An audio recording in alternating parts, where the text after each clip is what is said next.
북한에서 탈북하던 어떤 분이 코스가 여러 가지가 있지만 가이드가 있어요. 목숨을 걸고 약 800만 원에서 1,300만 원 정도를 주면 브로커가 한 사람을 빼내줘요. 근데 목숨을 걸어야 되는 거죠. 어떤 분들의 이야기를 들으면 막 달리면 총알이 축축축 지나간대. 뒤도 못 돌아보고 뛰는데 뒤돌아보면 반은 죽었더래. 목숨을 걸고 나오는 거예요. 그들은요, 우리 남한 땅을 젖과 꿀이 흐르는 가나안 땅이라고 그래요. 자기들끼리 그렇게 말한대요. 실제 그렇잖아요. 젖과 꿀이 흐르는 가나안 땅, 남조선만 가면 산다는 거예요. 어떤 주부가 자기도 이제 목숨을 걸고 나오는 거예요. 탈북을 하다 보면 몽골로 가는 케이스, 중국으로 가는 케이스, 태국, 미얀마 이렇게 거쳐서 제3국을 거쳐야 들어올 수가 있대요. 자, 우리나라 헌법에 보면 남북한 전체를 한반도라고 부르거든요. 한반도에 국한된 게 우리 국민으로 봐요. 그 탈북민들이 탈북하면 아파트도 주고 정착금도 주고 또 생계비도 1년은 무조건 줘요. 왜 그렇게 하느냐? 우리 국민으로 인정하는 거예요. 한반도니까. 북한 사람들이 와서 고맙다고 그러죠. 세금 하나도 안 냈는데 이렇게 혜택을 받는다고. 그리고 이제 소망을 품고 어떻게 가서 중국을 갔어요. 중국을 가면 북한 여자들은 정말 인간 이하의 대접을 받아요. 10,000원, 20,000원, 30,000원에 팔려간대요. 그러면 이제 이 사람은 15,000원에 팔려간 거예요. 늙은 할아버지나 아저씨들한테 팔려가는 거예요. 그래가지고 자기도 15,000원에 팔려갔대요. 우리 전에 간증 들었잖아요. 15,000원, 20,000원에 팔려간다고. 팔려갔는데 팔려간 곳에서 너무 혹독한 학대를 받은 거예요. 아들은 하나 낳았어요. 아들을 낳았음에도 불구하고 아버지가 나이가 많은데 어쩔 수 없이 견딜 수가 없어갖고 학대를 받다가 도망 나온 거예요. 도망 나와가지고 그래도 어디 가나 예수밖에 피난처가 없어요. 중국에서 어떻게 살으려고 하다가 기도원을 들어간 거예요. 기도원에 들어가서 일단 꽁으로 먹을 수는 없으니까 청소를 했대요. 막 그냥 눈에 보이는 대로 일을 한 거예요. 먹어야 되니까. 그래서 중국을 통해서 이제 어떻게 해서 남조선을 가야 될까? 그게 이제 과제예요. 기도원에서 열심히 일을 하는데 자기는 주방 일하고 청소하고 이런 일을 했지만 남자분 한 분이 또 성실한 분이 있는데 굵직굵직한 시설관리, 사찰처럼 그렇게 하시는 남자분이 있었대요. 근데 아주 고약한 영감이 하나 있는데 그 영감이 아주 못되게 굴더래요. 사람이 순하니까 이분은 여자분이니까 좀 또릿또릿하잖아요. 젊으니까 자꾸만 좀 억울하게 하고 남자분을 어렵게 하니까 영감님이 이렇게 하셨잖아요. 내가 분명히 아는 건데 잘못하셨잖아요. 편을 들어줬나 봐요. 그러니까 홀로 있었던 이 관리하시던 남자분이 마음이 너무 따뜻해진 거예요. 야, 이 세상에 내 편도 있구나. 내가 억울하게 당하니까 따따붙다 해주는 사람도 있구나. 그래갖고 조금씩 사랑이 싹튼 거예요. 둘 다 이제 싱글이니까 그렇게 하다가 이제 풋풋한 사랑이 물들었어요. 어떤 목사님이 오셨는데 북한 선교하는 분이래요. 너무 잘 된 거죠. 그래서 사실은 우리 남조선 가고 싶다고 남조선 가야 되는 거 돈이 얼마가 든다 그러더래요. 돈이 없죠. 간신히 자기만 나왔는데 이제 중국에서 막 이렇게 저렇게 살다 보니까 돈이 없어. 그래서 몇 달을 일을 해갖고 이제 급여를 이렇게 받아가지고 눈물 나는 얘기더라고요. 정식으로 이제 본인들이 거기서 그냥 결혼식은 안 했어도 혼인 신고 뭐 그런 식으로 해서 두 사람이 이제 관리하시는 남자 집사님하고 청소하고 밥 해주시는 여자분하고 남자분은 집사님이고 여자분은 성도 새신자 그렇게 풋풋하게 사랑을 하는데 남조선을 가려니까 돈이 너무 많이 필요한 거예요. 근데 그때 돈으로 제가 얼마인지 기억은 잘 못하지만 어찌 거의 자기가 평생 모았다고 해도 과언이 아닌 그 돈을 선교사님한테 주면서 나는 나중에 갈 테니까 벌어서 갈 테니까 우리 집사람 좀 무사히 남조선까지 데려다 주라고. 드라마 같아 완전히. 남조선까지 우리 집사람 좀 보내주라 그러니까 부인이 만난 지도 얼마 안 됐는데 눈물을 머금으면서 여보 내가 남조선 가서 열심히 돈 벌어서 얼른 보내줄게. 그러면 여기 기도원 전화번호 아니까 국제전화 내가 해갖고 당신 초청하면 당신 남조선에 와. 그 사람은 조선족이에요. 남자는. 여자는 북한 사람이고. 그래서 그러면 내가 기도원으로 전화할 테니까 간 다음에 나 먼저 가고 그 다음에 얼른 연락하면 그때 당신 와라. 하고 눈물을 머금고 오작교에서 헤어졌대요. 그리고 나는데 여자가 아무리 기다려도 연락이 안 오네. 사람들이 다 말하는 거 이구동성으로. 끝났어. 그렇게 간 분들 나 소식 오는 거 한 번도 못 봤어. 날랐다 이제. 끝난 거야. 여자가 오겠어? 그 남조선은 그 별천지라는데 그 남조선에 가면 휘황찬란한 남정네들도 많을 텐데 무슨 당신을 기다리겠냐고. 당신 속았어. 막 이렇게 말하더래요. 아니라고. 우리 집사람은 그런 사람이 아니라고. 한 달, 두 달, 세 달, 네 달, 다섯 달, 여섯 달이 되는데 기도원이 막 우여곡절 속에 어려움이 겪었고 이사 가야 된다 그러고 자기가 나가야 되고 사람을 더 이상 쓸 수 없는 경제적인 어려움이 와서 자기도 이제 어딘가로 피난을 가야 되는 거예요.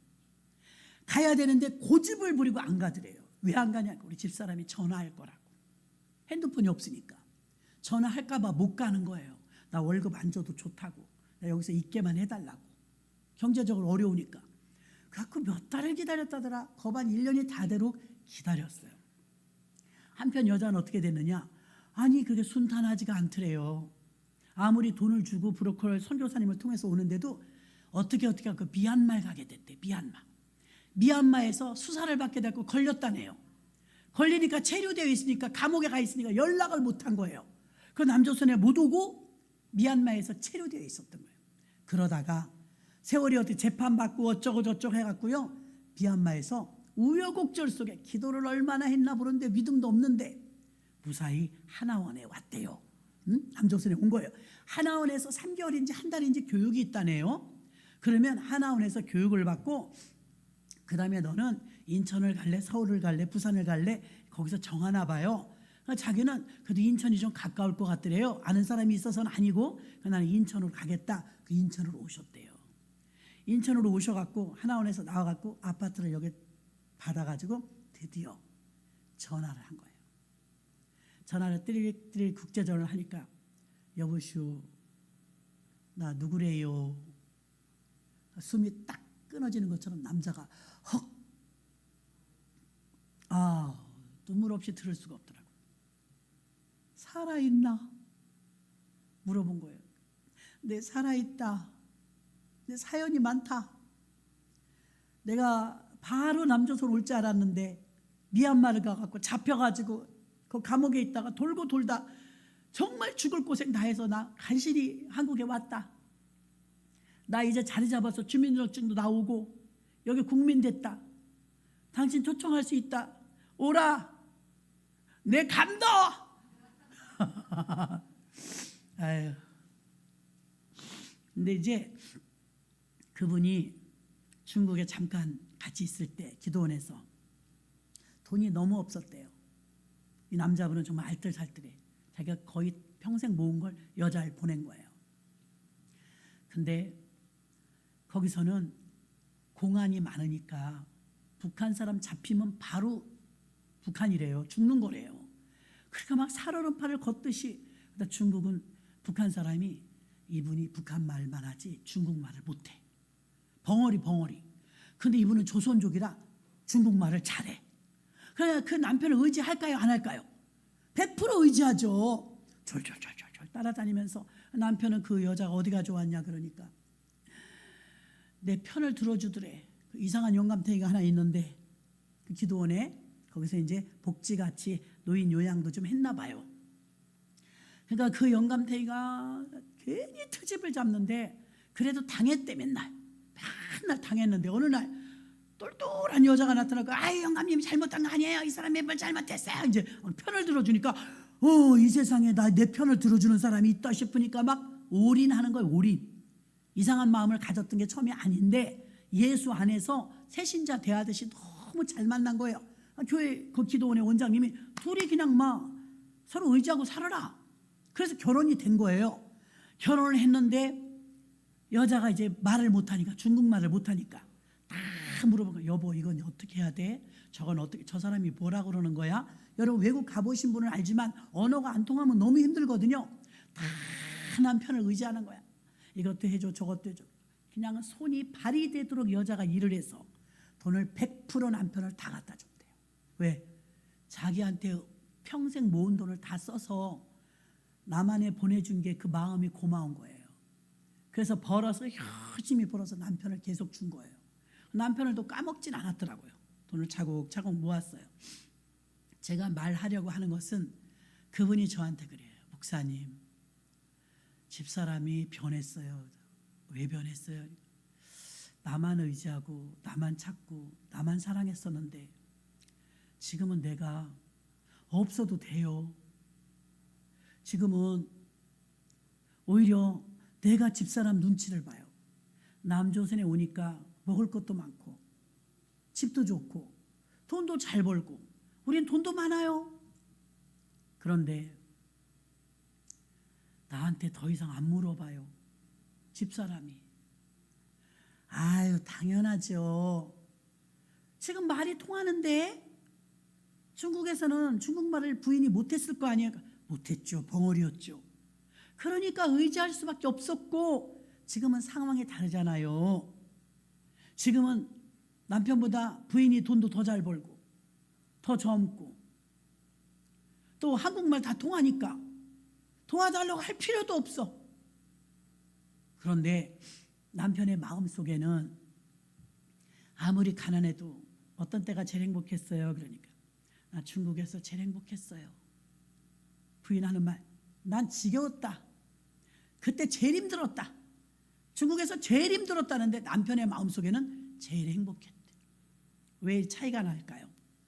남편은 돈이 문제가 아니고 부인이 자기만 전폭적으로 의지하고 자기만 졸졸졸 따라다니고 자기 뒤에 숨어 있는 게 좋았던 거예요. 예? 여러분 여자분들이요, 남편 좀 세워주소. 남편 없어도 살거든요, 요즘 여자들은. 근데 그 남편의 마음속에는요, 그 옛날 그 고생하던 그 그냥 콩 한 쪽 갖고 나눠 먹던 그 처절하게 가난했대요. 그렇게 가난했던 그 시절을 그리워하더라고. 얼마 전에 중국에서 선교하시다, 지금 중국 선교사들 다 추방당했습니다. 중국은 지금 기독교 말살 정책을 펼쳐서 지금 아주 엉망입니다. 중국에서 선교하던 사모님이 안식년을 맞아서 한국에 들어오신 거예요.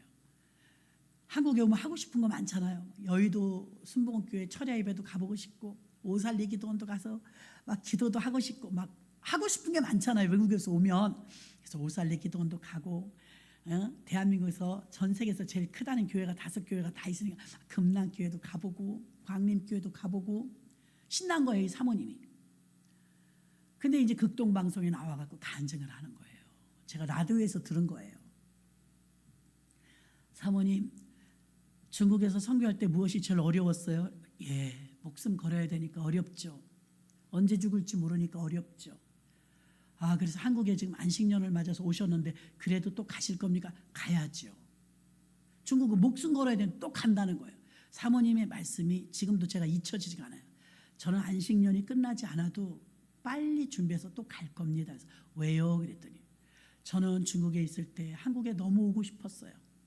오살리 기도원도 가보고 싶고 여의도 교회 철야도 좀 가보고 싶고 마음 놓고 교회 가는 사람들 풍경도 좀 보고 싶었고 남한에 오면 하고 싶은 게 너무 많았다는 거예요. 처음엔 좋았대요. 와가지고 한 달 정도 있는데 막 꿈 같더래. 우리나라가 모든 게 자유로워갖고 꿈 같은데 뭔지 모르게 자꾸 허해지더래요. 아까 그 남자 집사님하고 비슷한 겁니다. 뭔지 모르게 자꾸만 행복한 것 같지가 않더래요. 그래서 이상하다.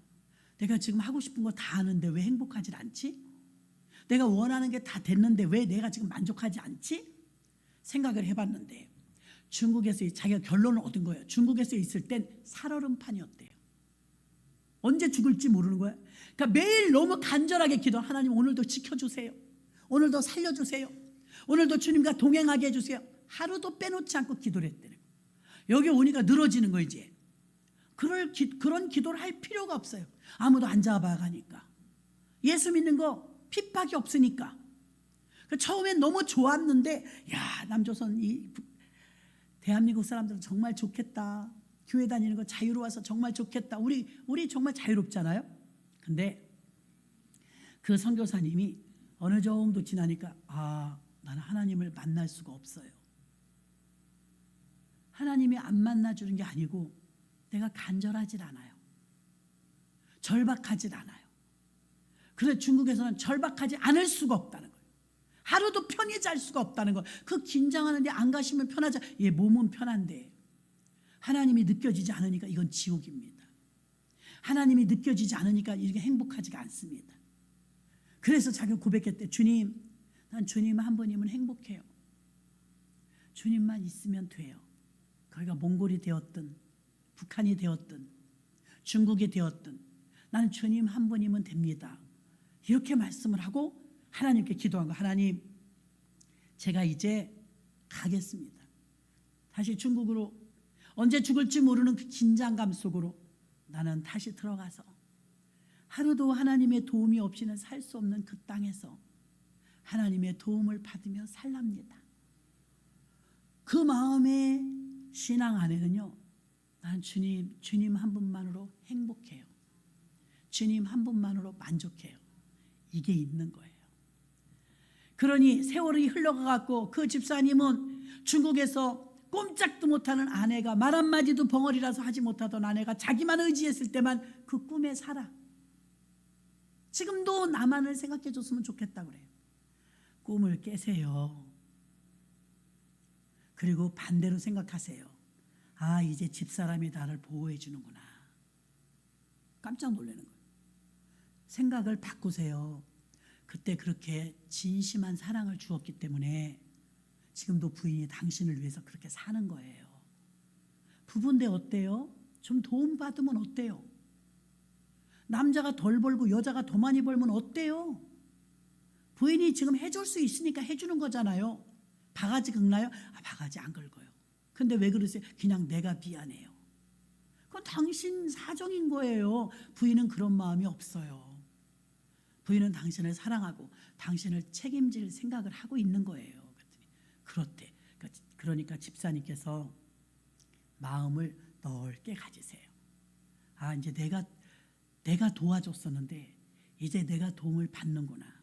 부부는 그래도 괜찮아요. 흉이 아니에요. 도움을 부인이 주든 남편이 주든 줄 수 있는 분이 주면 좋잖아요. 여기서 생활을 하니까 누가 더 능숙하게 생활을 잘하나요? 집사람이 더 잘해요. 나는 좀 어눌한데 집사람이 훨씬 더 인정받고 살아요. 그럼 부인이 해주는 대로 하고 살면 되잖아요. 그러게요. 목사님 말씀 듣고 나니까 그런데 나는 왜 계속 섭섭하지요? 이해는 돼요. 그렇죠? 이해는 돼.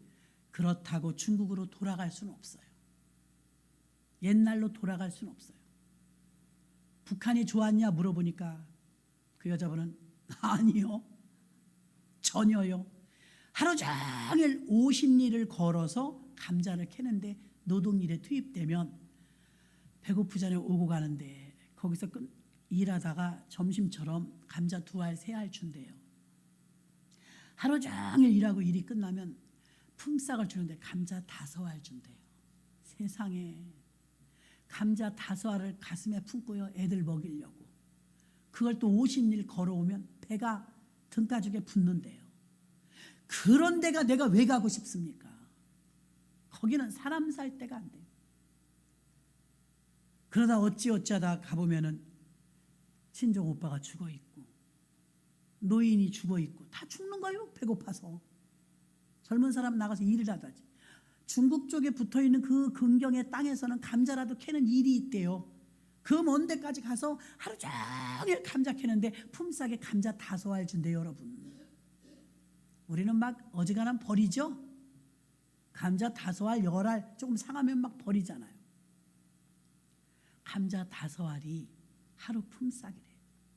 아무리 이렇게 말해도 여러분 와닿지 않아요.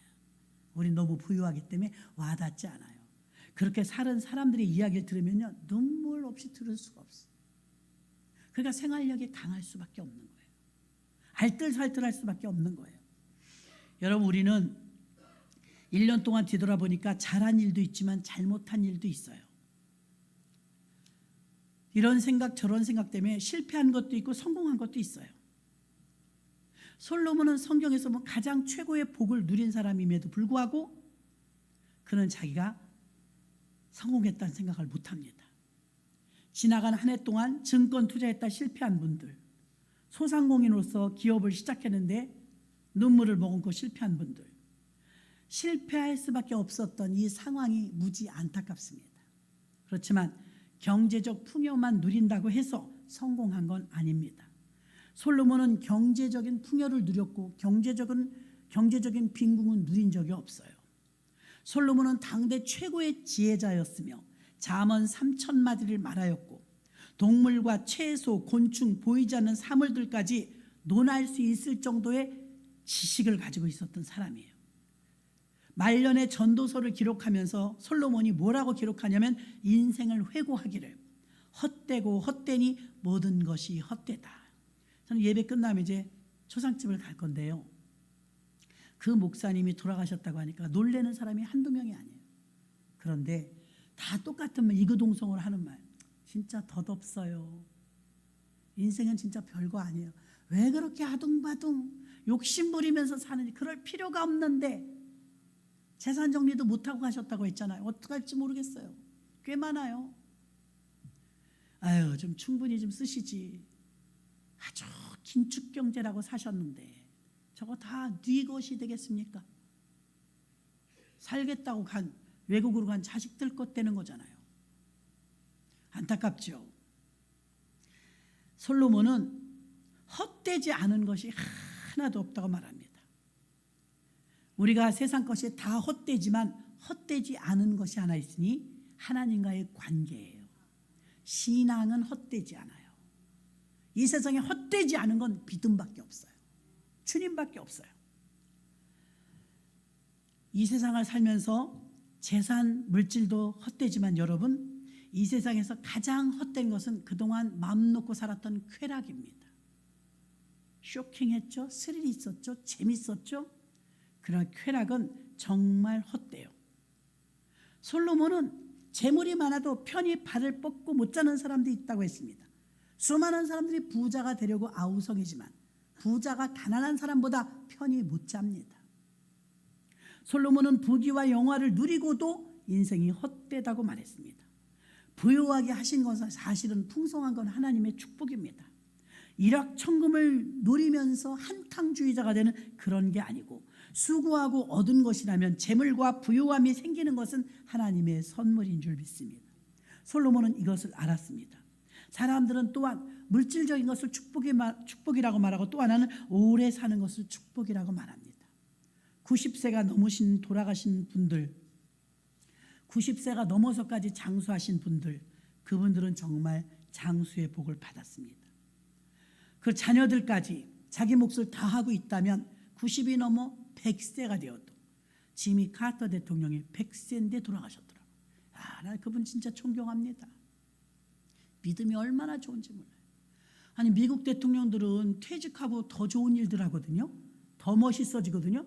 우리나라 대통령들은 다 퇴직하면 감옥 가 있어요. 이거는 정말 창피한 일이에요. 미국 대통령들은요, 레이건 대통령도요, 대통령 그만두고 주일학교 교사를 시작하는 거예요. 카터 대통령은 땅콩장사 출신 아니에요? 근데 이 사람이 헤비타트라고요, 전 세계 집 없는 사람들 집 지어주는 역할을 100살까지 한 거예요. 암이 걸려갖고 수술 받자고 그랬는데요, 90 몇 살 때 안 받겠다는 거예요. 아니, 돈도 많고 전직 대통령이니까 병원비도 안 들어요. 아니요, 됐습니다. 제 명껏 살다 가겠습니다. 그래 100살 산 거예요. 수술도 안 하고.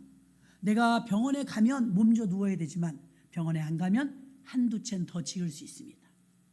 그 사람 소원이 자기네 담임 목사님 책상 짜주는 거였잖아요. 그래서 목공을 배웠대요. 자기 담임 목사님 책상 짜주려고. 얼마나 소박해요, 대통령, 전직 대통령이. 그리고 카터 대통령이, 야, 멋지다. 암이 걸렸는데 수술도 안 받네. 수술 받았으면 어쩜 빨리 돌아가셨을지도 몰라요. 연세가 많아서. No.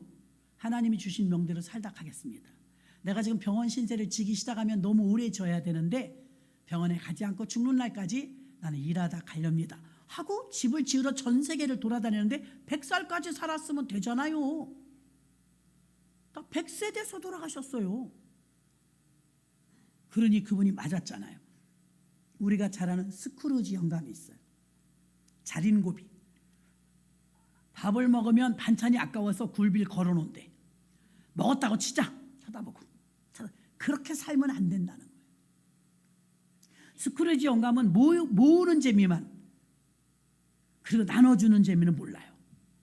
쾌락이란 자기 밖에서 얻는 것이 아니라 안에서 행복을 누려야 되는데 우리는 파랑새 이야기를 알 거예요.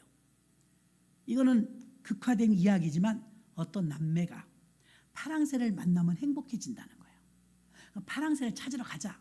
전 세계를 돌아다니면서 파랑새를 찾아다니 없더래. 파랑새를 만나야 내가 행복해지는데 그 터덜 이제 몇 년 돌다 집에 왔더니 집에 파랑새가 있더래. 이 작가가 무엇을 말해요? 멀리 있는 게 아니다. 행복은 너희 집에 있다. 이 의미예요. 여러분의 집이 파랑새예요. 그리고 사람들은 집안의 아내, 남편으로 만족해 하려고 안 해요. 쾌락을 쫓아가요. 그래서 사실은 바람 피는 사람도요 불쌍해요. 왜 불쌍하냐? 더 행복해지려고 바람 피는 거예요. 담배 피고 술 먹고 마약하고 더 행복해지려고 그 짓을 하는 거예요. 그런데 파랑새는 어디 있어요? 집안에 있죠. 그러면 잠언이나 전도서에 보면 뭐라고 써 있어요? 네가 젊어서 취한 아내를 족한 줄로 알라. 요즘은 재혼이 하도 많아가지고 남편이 부인의 젊은 시절을 몰라. 대부분은 결혼식장 같은 데 가면요, 요즘 또 그런 것도 하대요. 영상 보여주잖아요. 그러면 아기가 어렸을 때부터 자라오는 과정 보여주는 거 이해가 가. 근데 어머니 아버지 삶까지 나오더라고. 영상에 어느 결혼식을 가니까. 근데 그거 영상을 본데 제가 눈물 났어요. 왜 눈물 났냐?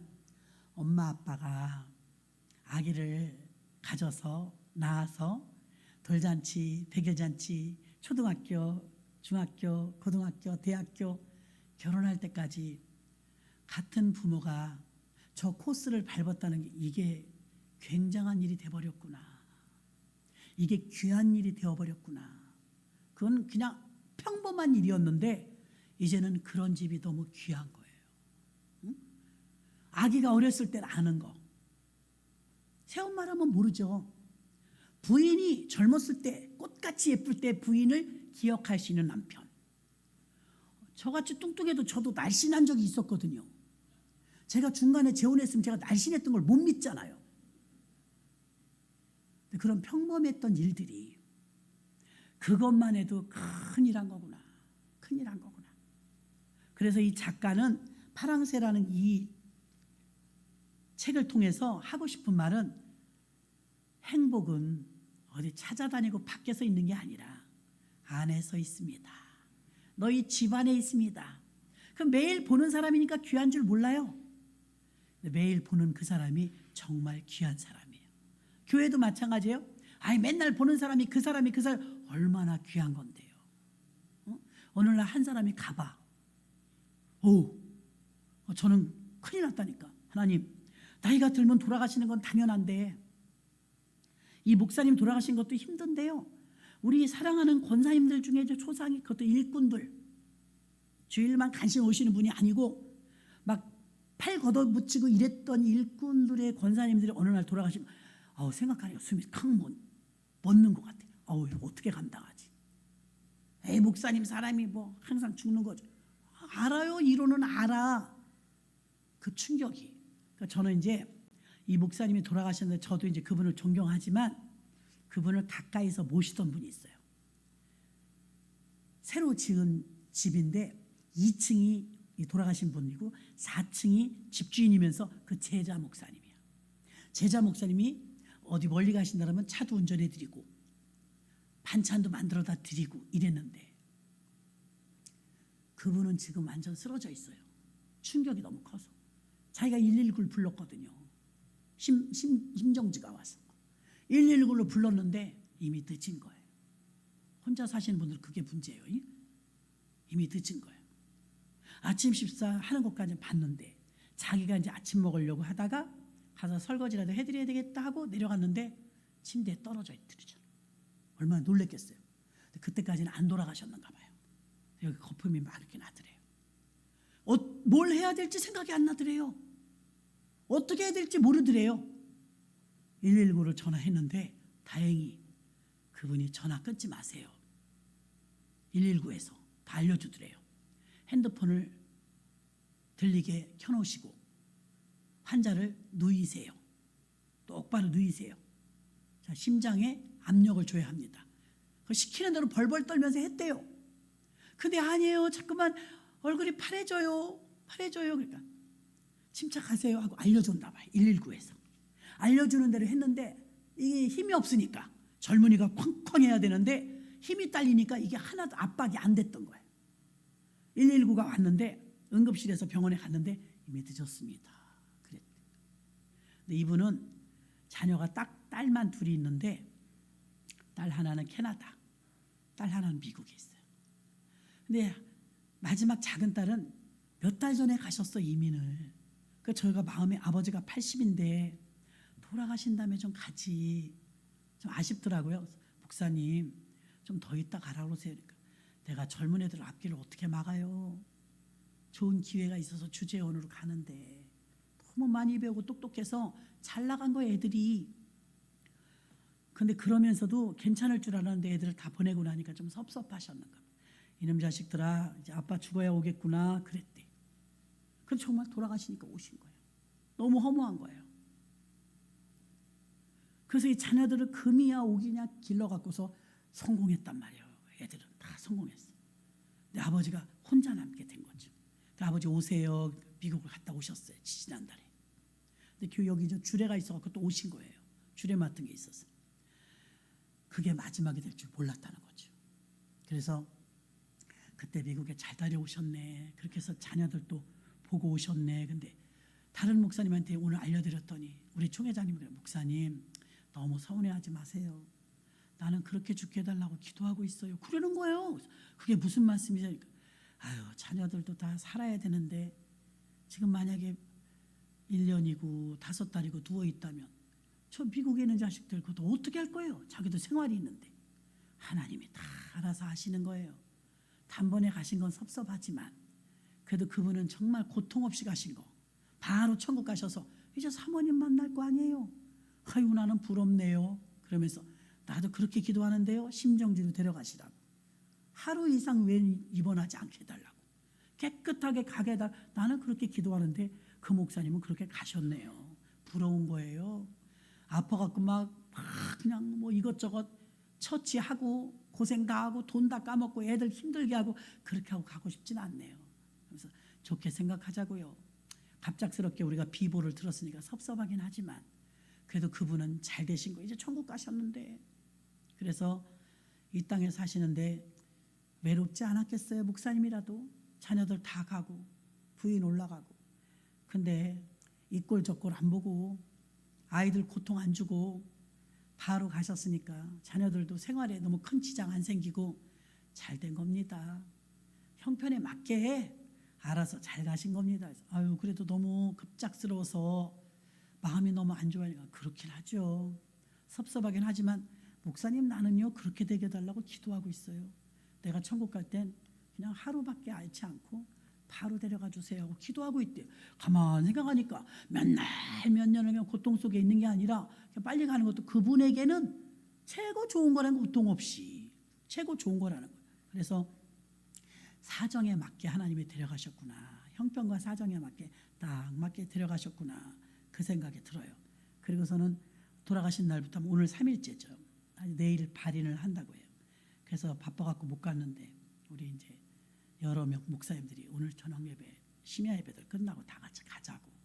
그래서 이제 가기로 했습니다. 솔로몬이 말하는 건 이 세상을 사는 일은 다 곤고한 일이다. 공부하는 일마저도 끝이 없이 피곤한 일이다. 왜 공부하는 일을 피곤한 일이라고 말을 했을까요? 세상 사는 일은 이 솔로몬은요 국가의 부흥을 일으켰고 그가 사는 날 동안 이스라엘이 강대국이 되었습니다.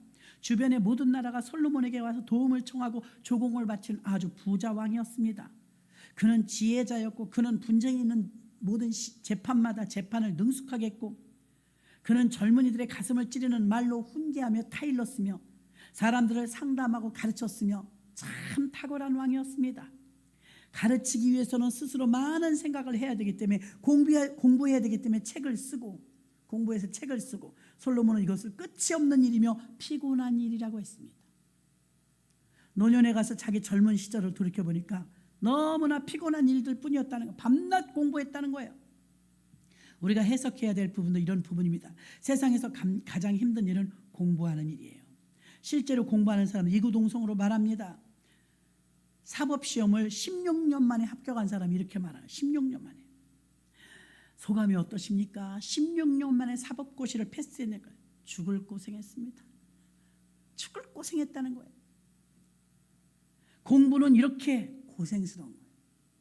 그만큼 피곤하다는 거예요. 학교 다니랴 학원 다니랴 독서실에서 하루 10시간씩 12시간씩 공부하는 우리 자녀들은 대단한 거예요. 공부는 힘든 것이기 때문에 자녀들을 부모님들이 받쳐주는 것이죠. 그 결과는 어떻습니까? 혹독하게 공부한 아이들은 대가를 받죠. 연봉도 센 곳으로 가게 되고 돈도 잘 법니다. 솔로몬이 공부에 대해서 피곤하다고 하는 것은 공부가 인생을 다 결정하는 건 아니라는 것입니다. 중요한 부분이긴 하지만 인생의 본질적인 문제는 아니라는 걸 말하고 있는 것입니다.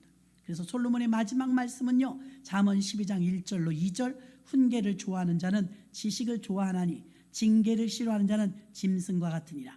선인은 여호와께 은총을 받으려니와 악을 꾀하는 자는 정죄하심을 받느니라. 잠언 12장 13절로 14절 보면 악인은 입술의 허물로 인하여 그물에 걸리되 의인은 환난에서 벗어나느니라. 사람의 입의 열매로 인하여 복록에 족하며 그 손에 행하는 대로 자기가 받느니라. 솔로몬은 말합니다. 젊었을 때 일의 결국이 다 들렸으니 하나님을 경외하고 그 명령을 지킬지어다.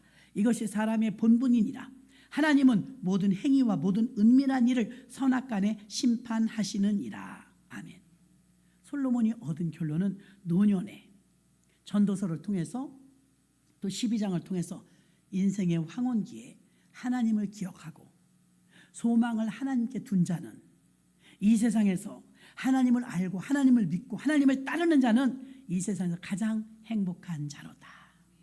교회 다니시는 여러분들이요, 교회가 여러분의 인생의 어두운 황혼도 만날 수 있고 언제 우리가 죽을지도 모르고 세상은 지금 아수라장입니다. 대통령 탄핵에 막 비행기는 폭파되고 여기서 불은 나고 경제는 바닥을 치고 600조 원이 날아갔대나 이 나라가 지금 아주 어디로 가는지 모릅니다. 이런 어려운 상황 속에 있지만 우리는 세상이 희망이 아니라 오직 마지막 희망은 하나님인 줄 믿습니다. 하나님을 희망으로 삼는 자, 우리의 힘으로 불가능하기 때문에 우리가 후회하지 않을 희망, 새로운 날에 대한 희망, 이 희망을 하나님이 우리의 희망이라는 걸 아시고 여러분의 가정도, 여러분의 삶도, 여러분의 경제적인 문제도, 지식을 쌓는 공부하는 일도, 하나님을 믿는 모든 소망이 하나님이 소망이고 하나님이 가치가 있기 때문에 여러분들을 하나님이 보너스로 주시는 삶을 살게 될 것입니다. 솔로몬은 후회할 일이 될지 모르지만 하나님께 소망을 두면 후회할 게 없다고 호언장담합니다. 여러분, 세상에다 기준을 두면 다 후회합니다. 헛됩니다. 그러나 하나님께 기준을 두고 하나님께 희망을 두면 후회하지 않습니다. 이제 마지막에 이 세상에서 부귀와 영화를 누릴 대로 다 누려본 솔로몬이 해주는 말, 그 말을 무시하면 우리는 내가 답습해야 할 것이고 그 말을 새겨들으면 우리는 나는 행복해요 찬양하듯이 행복할 수 있을 것입니다. 인생은 그 자체로만 보면 후회할 일이 많지만 하나님을 믿는 믿음 때문에 우리는 소망이 있습니다.